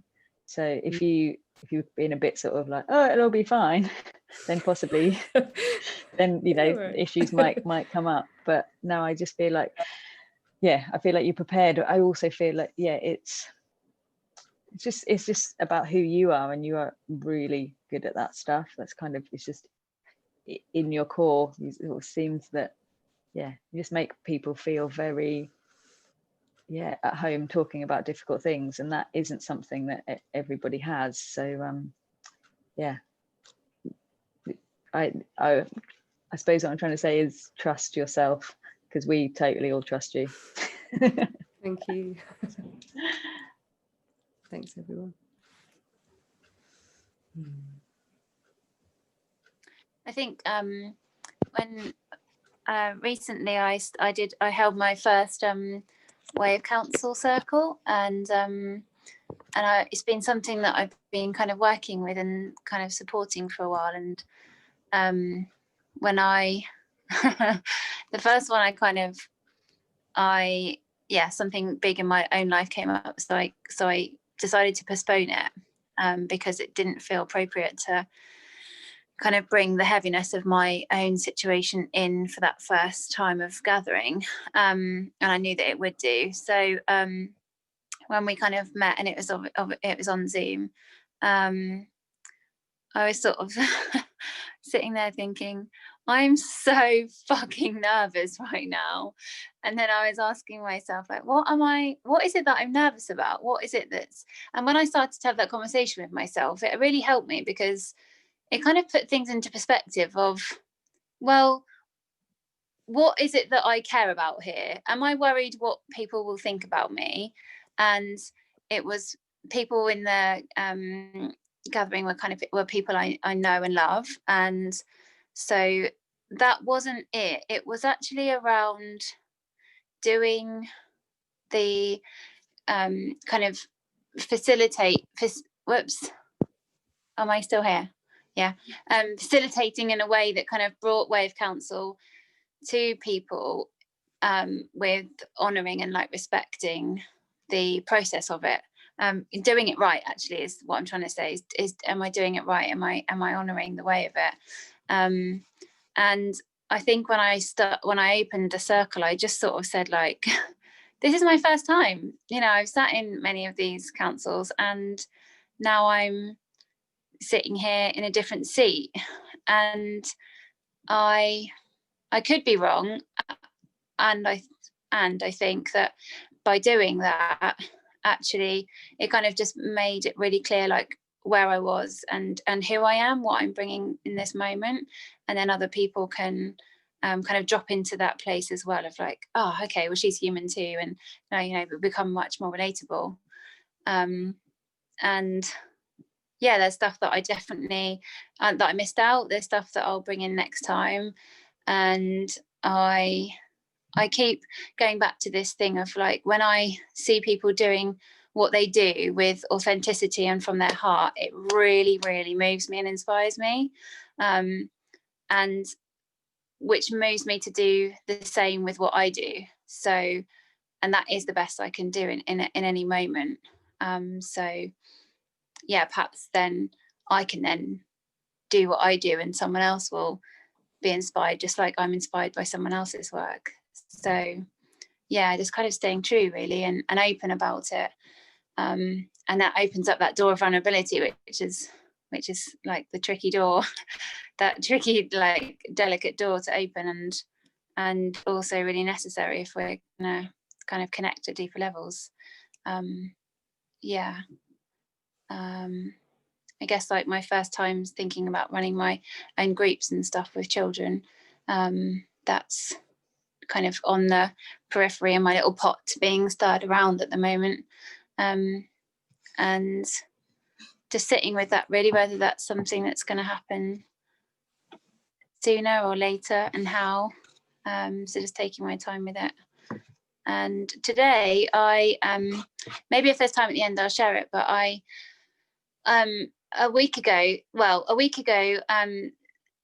time has come to me, like just the word time and what time is, and so long story short, I, in my mind, this poem or writing, whatever it is, I don't know really if it's a poem, but it came to me in my head, and then I wrote it, and today I recorded it out loud, but you know, saying it out loud and recorded it, and then I follow this lady who's a writer, and she put a post on saying that she's got a competition for poetry with a title of Time. So, you know, feel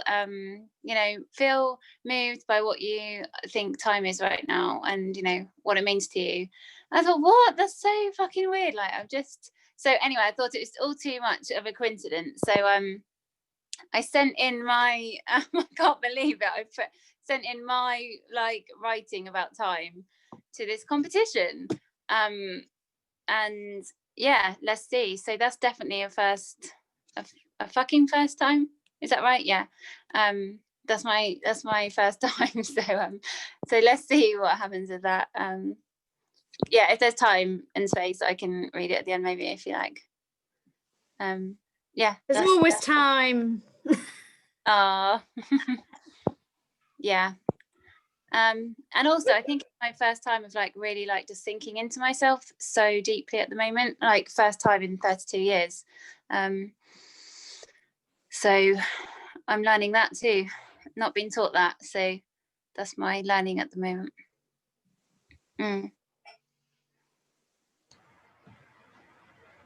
You look so here.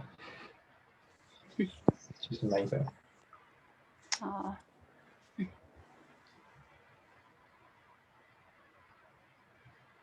I love what you're reiterating there about that vulnerability. That you know, that is so important. And actually, it's okay to like. So I can't imagine that I've ever been in a situation where I've been, you know, in the beginning of some kind of workshop process where a facilitator, if they have said, oh, I'm feeling a little bit nervous about this, I'm just stepping into doing this. But there has never been a part of me that's gone, well, bloody hell, you know, you don't know what you're doing. I don't want to stay here with you.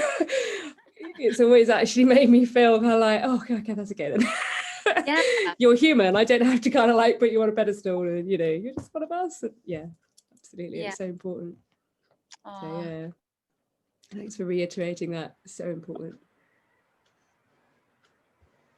I was just remembering when I did my first Wild Woman dance in nature, and I had that thing of like the technology was going wrong, and I started feeling really like desperate and that it was failing, and like, oh, I'm meant to be the expert and I look idiotic because I don't know how to make the technology work. And I remember Amy, oh, I wish I remember what you said, but you just really soothed me. You were like, there's no rush, just like slow down, like take your time, like it's, you know, you've got, it's like no one's thinking any less of you because you know you're not failing in that moment because it's new, and it just feels like, it just feels scary, doesn't it? But it's, yeah. And I totally get it. I used to do that all the time at the Red Tent Circle when I hosted it at the White House. I'd always say like, I'm so nervous. But then I'd feel so much better for it, and it would release me into the circle, and it really ground me.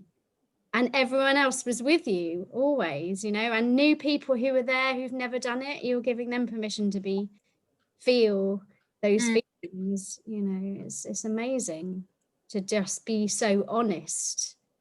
And like when you're so authentically there and you're passionate about what you're doing, then that's you know, that's the magic, isn't it? Yeah. This is us, because it's just about that, being in service and being passionate about what we're doing. Yeah. That's not about you. That's what released me anyway. Like I was getting too heady with my Wild Woman-y stuff, and I was like, it's not about me.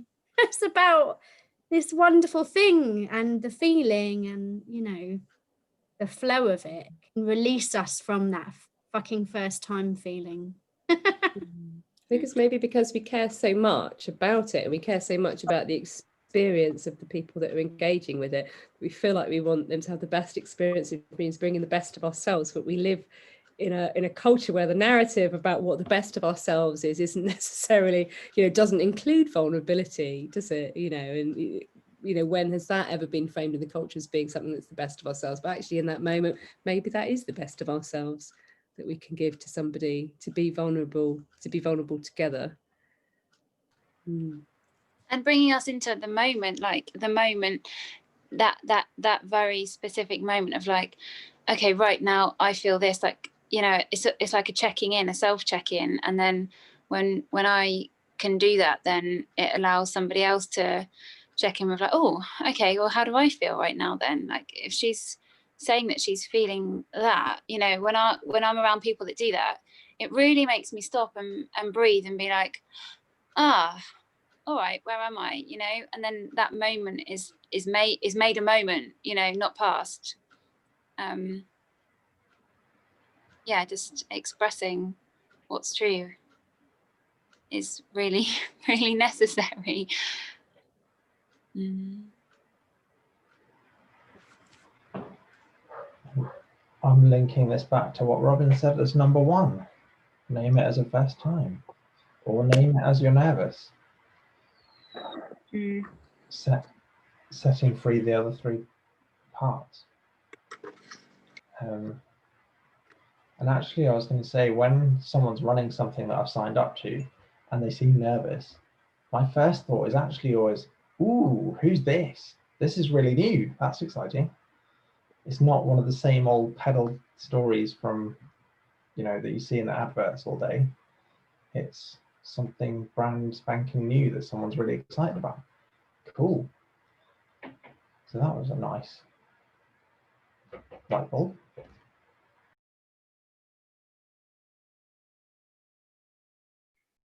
It's the interesting thing, isn't it? Like, I find that I'm always striving to be professional, but actually the professional people I find deathly boring. And so like it's all about the heart and the soul and the authenticity, you know. I think I remember you talking about this, Rach. and it's I totally relate. Yeah. I don't understand what that is, you know. Why is it that I want to present this persona? And maybe that's the thing. Maybe it's less vulnerable if I can present a persona of this perfect person that I am. But actually, the truth of it is that, you know, I'm really worried and insecure and all that kind of stuff. So, but like I say, and Shona, you used the word relatable. And I think that's just, yeah, so important as well. I just want to say, I'm sorry for dashing off. We had a baby screaming incident, bless him, hit his head on something. And I was like, oh my God. Oh. So yeah, but he's completely fine as he always is. But yeah, something about yeah. So I do apologize for dashing off. But yes, I'm back now. I was just remembering the Brené Brown, because I have listened to it once, about how I related to what she said about, you know, how she hates being the fucking first time, like, and I feel the same as well. Like, I think that word keeps cropping up for me, like being the expert. You know? And that whole professionalism thing that you're saying as well, I so hear that. And then that goes hand in hand with this thing of being qualified. Like, I, you know, always feel like, in order for me to like, I want to do birth art workshops, but hang on, I need to train as a professional, do my postgraduate in, you know, art therapy first. And I want to do this, I need to, in order to get qualified, and then I'll be the expert, and then I'll be good enough. And then I'll come across professional, you know, and it's like this, It's really interesting, that kind of, I don't know where that's come from, but yeah, that kind of cycle of, you know. Yeah. It makes me wonder whether it's like, I don't want to bring this up as it's not a man bashing thing, but is it like a patriarchy thing? Do you know what I mean? Is it a feminine thing? Maybe, I don't know, James, do you have the same thing? Yeah. Are these things that you feel the same about? Is it just a general thing, or is it a woman thing? I don't know. Thoughts. I do feel that, but something that I've come across along these lines is, who are you in whose eyes are you the expert? And then I just go, well, yeah, obviously there's people more expert than me, but there's far fewer of them than there are people who are less expert than me, because I've spent the last 5 years working on it and researching it and stuff. Yeah. So, but what is being the expert though? Like, yeah, what does it mean to us? Like, is it a personal thing? Like, it's not who someone else tells us we are.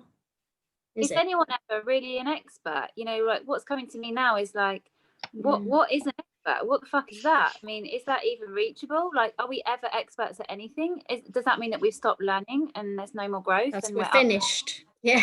That's exciting. Like, X is outside. Even really want to use as a word? I don't know. Like, personally, it doesn't. I'm not loving that word. Yeah, I struggle with it. I struggle with it a lot with this most recent course that I'm running, because I'm sharing some part of it involves sharing like work of other photographers that I find interesting or inspiring or noteworthy or whatever, to kind of try and inspire people. And I had this whole thing of like, but I'm not an art historian. I don't know about any of this stuff. I'm not, you know, I haven't done an MA in art or in photography, and like, who am I to be?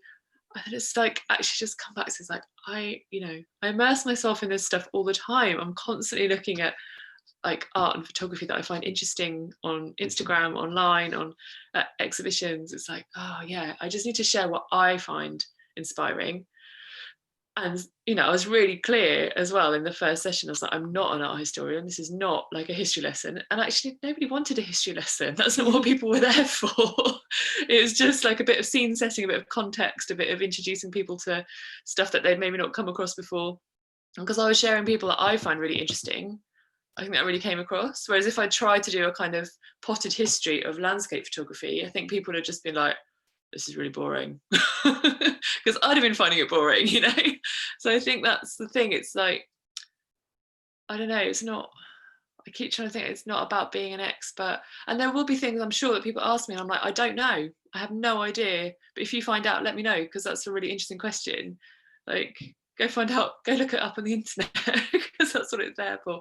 And I guess there's different things.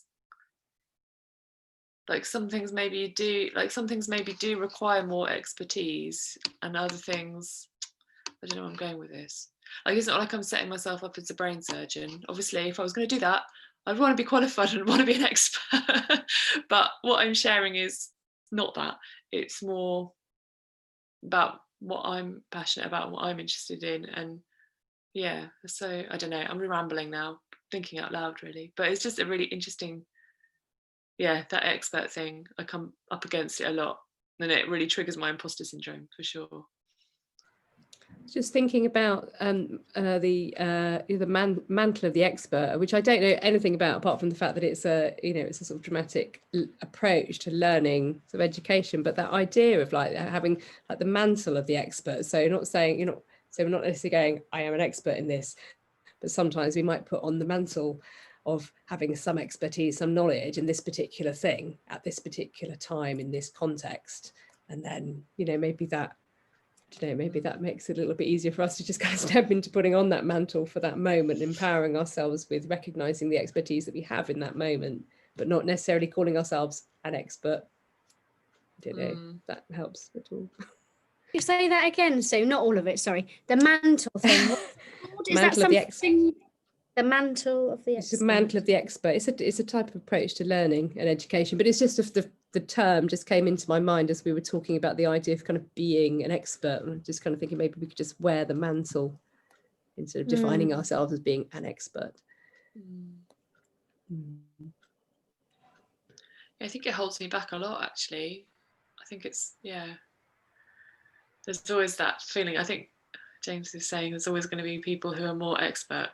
And I feel like that a lot with most things I do. It's like, well, there's always going to be someone out there who can do it better than me. So maybe I just shouldn't do it. But actually, better in whose eyes? It's like, I look at other people's photography and think, oh, they're way better than me. But someone else might look at that and think, oh, Rachel's work is better than theirs. It's just because so much of like creative stuff is in the eye or the experience of the beholder, isn't it? And it's what resonates with somebody, and it's someone else might be much more technically proficient with a camera, and that's fine, and it might be really important to somebody, but I don't know, someone might feel something different from my work that they're not getting from that other person. And it's very individual.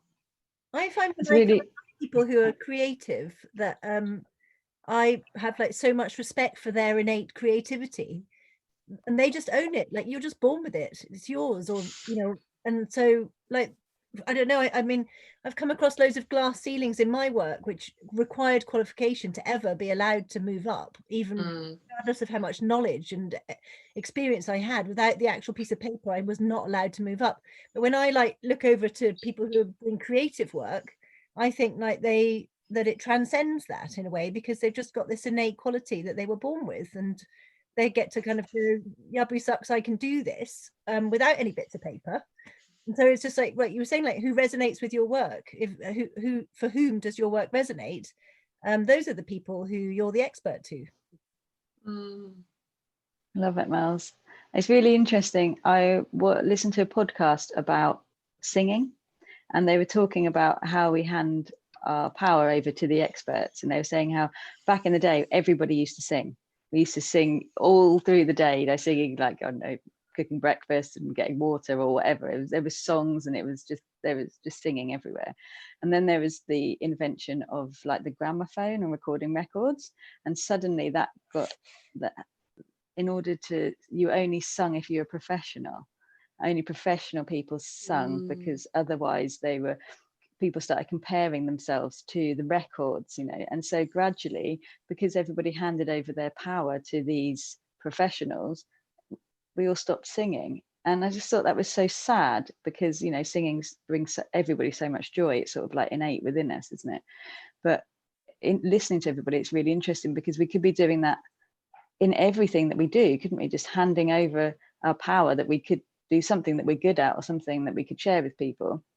If we don't allow ourselves because we don't think we're expert enough, then yeah, all of these opportunities are just no longer there. I've also noticed that it's actually like 25 past 6 or something, which is pretty crazy because Robin, before you carry on with that realization, can I just ask what the podcast was called? Although I think it might make me cry to listen to it. But I can't remember. I don't actually know if it was a podcast. I think it might have been a TED talk actually, but I'll have a look for it though, because it's such a beautiful one. And she was an amazing woman, really passionate about singing and stuff. So yeah, I'll try and find it for you and post it.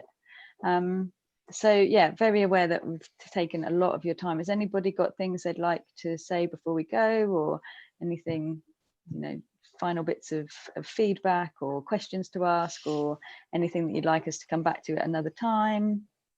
Go for it, James. Just quickly, that Shona, you've hit on something big, because educate is to draw out from within, and X is external. So they really do conflict with each other. Love that.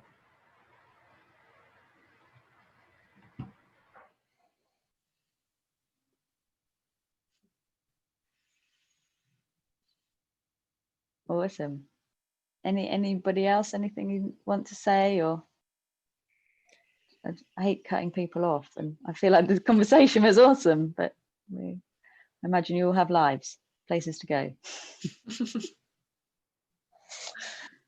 Cool.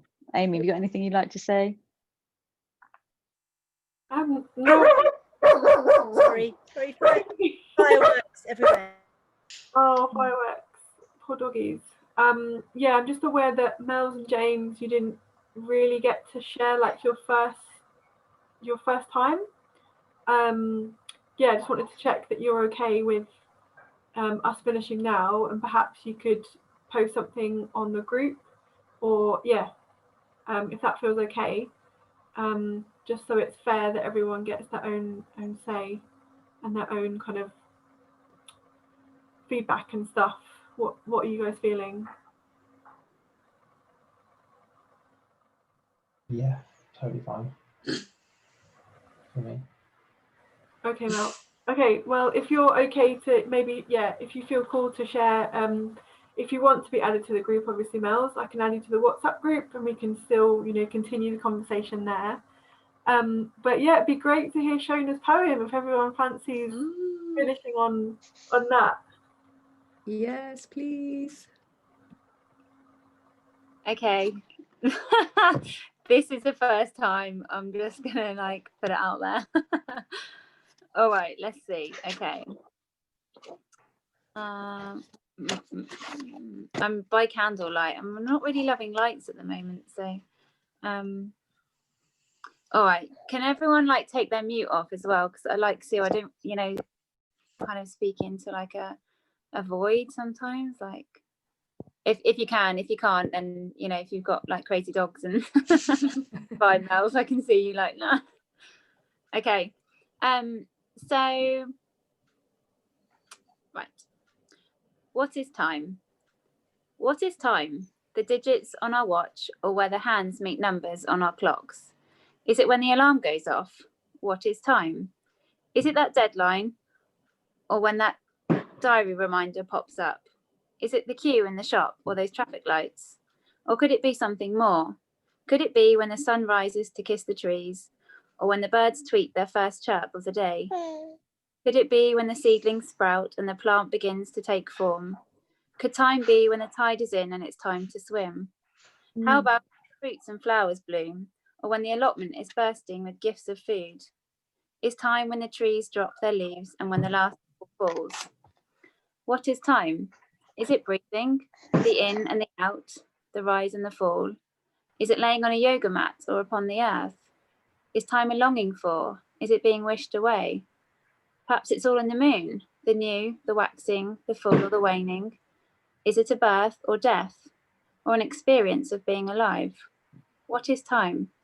Is it something or nothing at all? Could it be that noticing of beauty, or a moment of panic or relief? Is time felt in happiness and healing, or in sadness and grief? What really is time? Is time now? Is it within us or outside of us? Can you see, feel, and notice it? Oh, Nice. beautiful. Wow. Thank you, Shona. Everyone should publish that. Oh, thanks for listening. Yeah. Amazing. Beautiful. That's really beautiful. Oh, thank thank you. you. Thank you for sharing that, Shona. Yeah, thank you. Thanks. Thank you for listening. It's just lovely to be able to share that, actually, and something that would normally stay in my mind and not on paper, and then it kind of came into words, and then I can share it here, and yeah, it feels lovely to share it. Thank you. Thank you. That was awesome. Mm. Yeah, what a Amazing. way to close the circle. Yay. Awesome. Yeah, thank you so much, Shona. And yeah, I think that's a great Thank idea, you. Amy. If Mel's and James want to put something in the group your first time, if you want any extra input, or just if you have any wisdom, please do put it in the WhatsApp group.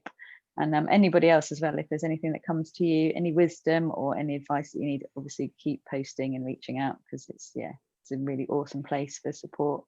It's been really lovely to see you all. Thank you so much for coming and for bringing your authentic selves and being such an inspiration to everybody. So yeah, thank you so much, and look forward to seeing you all again soon. Yay.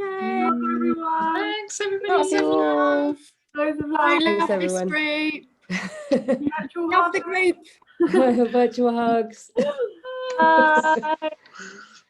Oh, bye, lovely Go well. Go well. ladies and Bye bye. gents.